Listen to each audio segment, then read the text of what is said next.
Hey everybody, it's Brian with Team Aquascape, and I thought it'd be the perfect time of year to kind of take you on a winter wonderland tour of our facility. But what I really want to show you, how so many of our customers get their features running all winter long. I bet I can almost stand on top of it. Oh, it's cracking, it's cracking.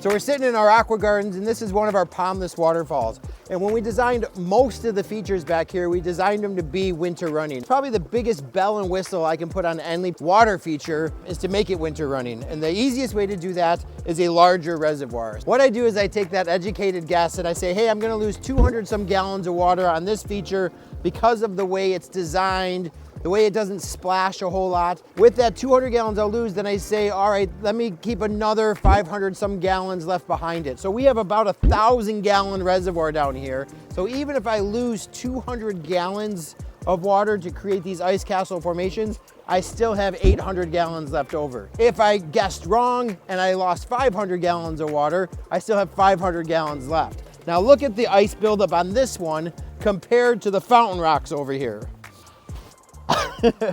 Oh my, right? But this is creating so much more ice because of the splash that comes off of fountain rocks.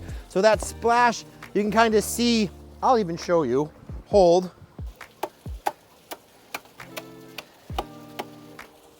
So as that water agitates up here and then it comes down and it hits the gravel, it splashes. And picture that little droplet of water coming down, it freezes and then it builds up, it builds up, it builds up, it builds up, eventually encapsulating this whole thing. Now the worst thing you could do is what I just did. By busting up this ice, it allows that cold air to come back in contact with the water, creating more ice, which then takes away from the water reservoir underneath. So again, we have 1,000 gallon tank underneath this group of 5 basalt columns here, and it's running great. What I love so much about making a feature winter running, especially in the Chicagoland area, is every day this ice is evolving. So if it's getting consistently colder, this ice is gonna change. If it warms up a little bit, the ice is gonna change. So it's always evolving. And for me, living in a place where there's not a whole lot of stuff to do outside in the winter, this gives me at least something to look at every single day.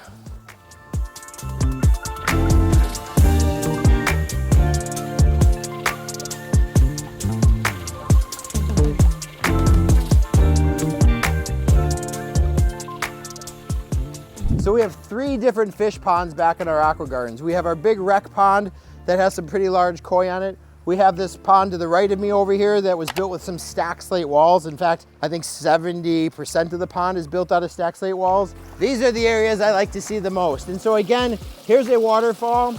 No ice right here yet, even at 20 degrees outside, but you can see this ice starting to form down below me. Now, as it gets colder and colder, as it starts dropping into the single digits or even below 0, you'll start seeing this ice build up, slowly encapsulating this entire waterfall. You'll swear that the whole thing's frozen solid, but if I stand right next to it, I can hear that water moving underneath this. Now, the reason this pond is able to do that is because we're not circulating water through a skimmer box on this. We're doing it through an intake bay over there. And the biggest difference between an intake bay and a skimmer box and the way it pulls water in is an intake bay will pull water in from about 10 inches below the surface, where a skimmer box is pulling the top surface layer off.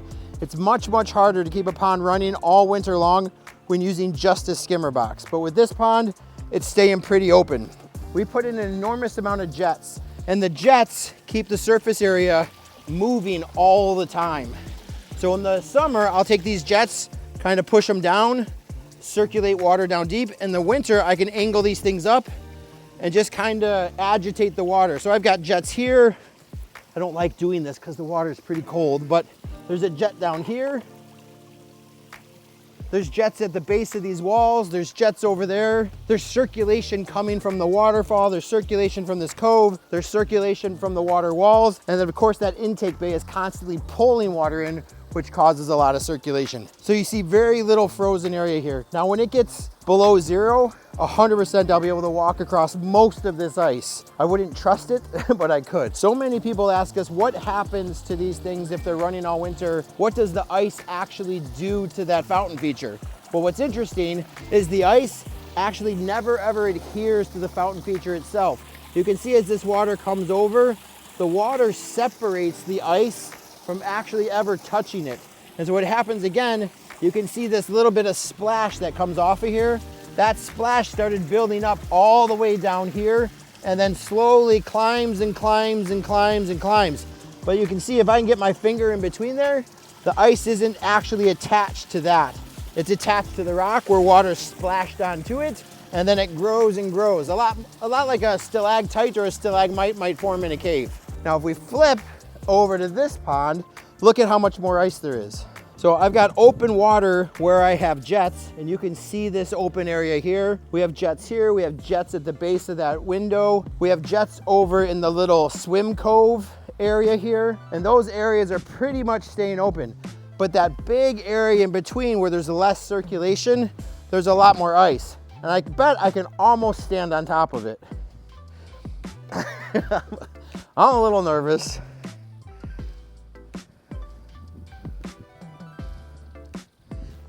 Yeah, it's pretty thick. It's so clear, like it's weird because there hasn't been a whole lot of wind. It just kind of dropped quick. And when there's not a lot of wind, the ice freezes a whole lot clearer. So walking across this right now feels like you're kind of walking across a tightrope, not knowing how deep you're gonna go. So I'm gonna do it fast and hope I don't fall in. I think. All right, I'm just going for it. Ah! Oh, it's cracking, it's cracking. Oh,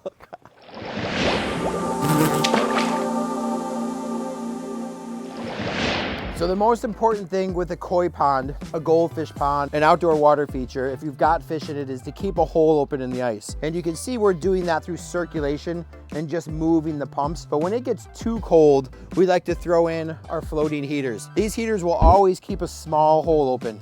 It's not gonna keep a giant hole. It's not gonna actually heat the pond or anything, but it keeps that small hole. And the purpose of that small hole is to allow oxygen to come in, but more important than that, the gases and stuff to escape. If this whole pond were to freeze over, these large koi that are sitting down below me right here would slowly suffocate. And that unfortunately the big fish are always gonna be the first ones to die. On this pond, we pulled out all the stops. Not only do we have major circulation, we have our floating heaters, and we've used our Pro Air 60 right here to aerate the pond. It's not actually adding oxygen. What it's doing though is agitating the surface. So if I look over here by our koi window, you can see by our koi window here, we've got some air stones. I really wanna make sure a whole lot of ice doesn't build up by our koi window. We have no idea what that glass wants to do in the winter. We've got jets down below, we've got the aerators down below, and then we can move these heaters in closer if it gets really cold. All right, so coming up onto our latest feature that we built midsummer last year. It's this really deep plunge pool pond with these giant boulders and then our filter bowls. Now this pond is actually filtered with the skimmer box. And when I said it's much harder to keep a pond running with the skimmer box than it is with an intake bay or a negative edge, here's the reason why. You can see how low the water level is in this pond. So water level should always be just below the top of this opening, right in this area here. And what happens is as the water level drops, the water coming in at this level can't keep up with how much water is being pumped out to feed the different waterfalls or fountains or whatever. The nice thing is the Aquascape skimmer, the faceplate is actually adjustable. So this is normally supposed to stay up at this level. You can see at that level how quickly the water level will start dropping in this box. But now if I take this down and push it down to here, its lowest level, this fills back up. And so now I'm getting thicker water coming into our skimmer box, which is so nice with the skimmer that has that adjustable faceplate to keep things winter running.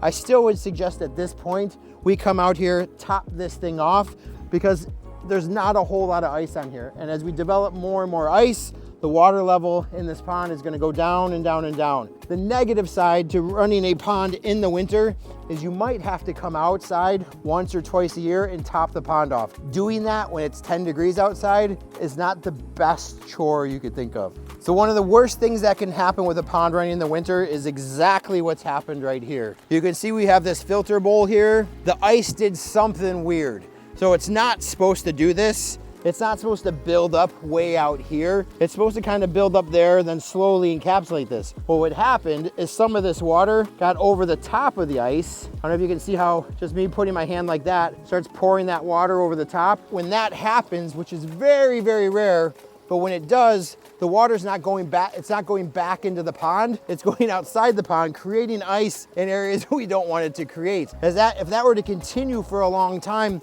we could actually drain the pond all the way to the bottom of the skimmer box.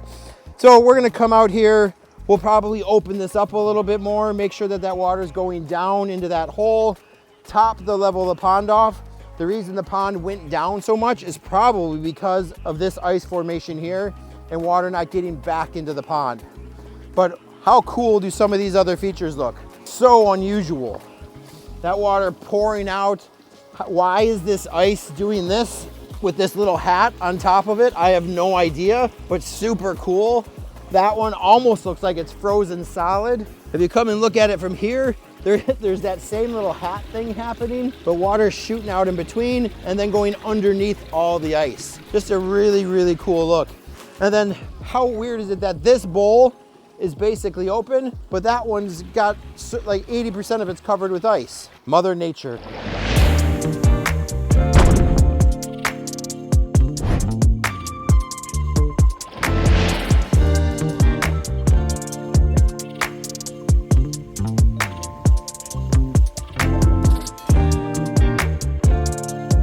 So we're here at the entrance to Aqualand, and this is so exciting for me because this is why I wanted to do the Urns. Now the Urns were a tribute garden to all of the past artists of the year, the Fuentes brothers being the newest artists of the year out in Long Island. But I wanted something when people drove up, it said wow. And I wanted that wow factor spring, summer, winter, and fall. Here we are in all of its glory in the winter, and you get these giant 8-foot urns with the aggressive flow means more ice. You can see how much ice we've got here. So again, a pretty educated guess on how much water we would lose to create all this ice and still have plenty of water down below to make sure these things are running. In fact, we might be able to go over by the pump vaults if they're not frozen and see how much water is left. So in this one, we strategically, aesthetically put the pump vaults back behind everything else so you really didn't see them. And so we've got these 3 vaults.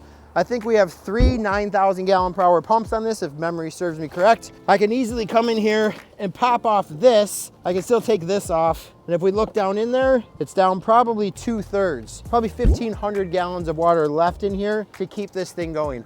I would think we would want to top this baby off too before it gets down into those single digits. But here's what's nice. Even if it were to get down, you know, it's in the 20s right now, even if it were to get down into the single digits, it's going to be hard for this thing to create more ice. Because once that initial cast of ice is put over the top of everything, that ice insulates the water running underneath. So there's no way for the air to get back to the water to create more ice. The ice is already there. It's almost created like an igloo effect over it. So as I come around the side of our big urns here, again, this is what you don't want to see. If I've got ice kind of falling out way past the feature itself, it means water has left the tank area, and there's no way when this stuff melts, it's going to go back down in the reservoir. So if you are choosing to leave a water feature running all year, make sure somebody's there to just kind of assess what could happen. And that would be the most negative thing that could happen.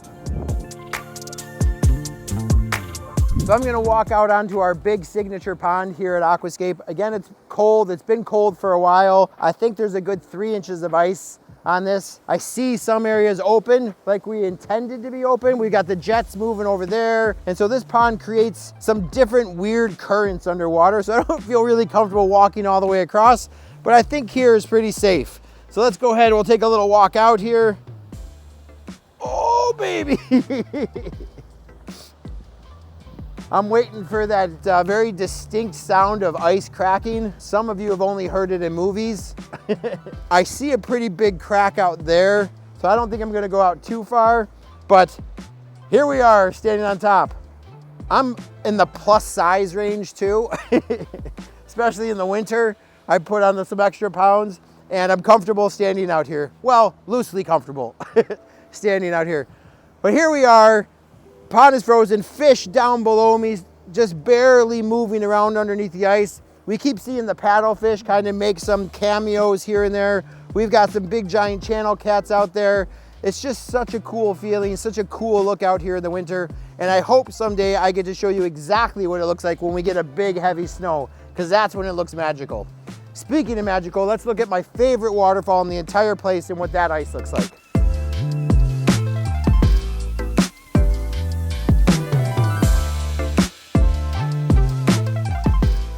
I told you that was cool, and again, the reason that can happen is because the cold air can come in from this side, and with the grotto, the cold air can come in from the backside.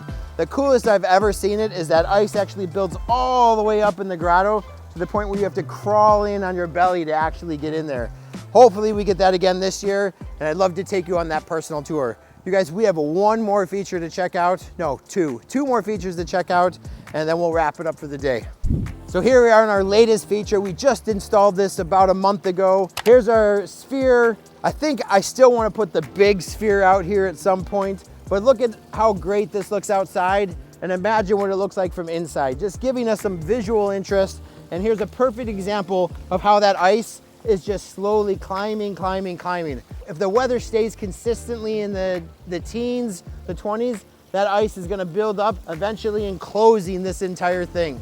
All right, you can see the smile on my face, and it's because this is exactly what I pictured to happen over the winter on this project. We built this in the summer with a huge collaborative effort with all of our certified Aquascape contractors during Pandemonium. And one of the things Ed and I discussed was kind of creating this weepy wall and the effect that that weepy wall waterfall that we were creating would have during the winter. Just some magnificent ice castle formations. You can see these little icicles like hanging down. The water's rolling. Like right now, this is all just ice. No moisture on my hand at all because that water's rolling underneath this ice castle formation. I can actually hear the water moving underneath all of this, going into that giant 8,000 gallon tank that we put down below it. And I like it so much because there's so many different features in here that you could really study the different ice castle formations. Instead of me talking about it, why don't you guys just take a moment, look at it. You guys know what to do. Like, comment, subscribe. We've got some awesome new videos coming out this year. Make sure you tell all of your friends, all of your colleagues, all of your family members about Team Aquascape, and we'll see you soon. Bye.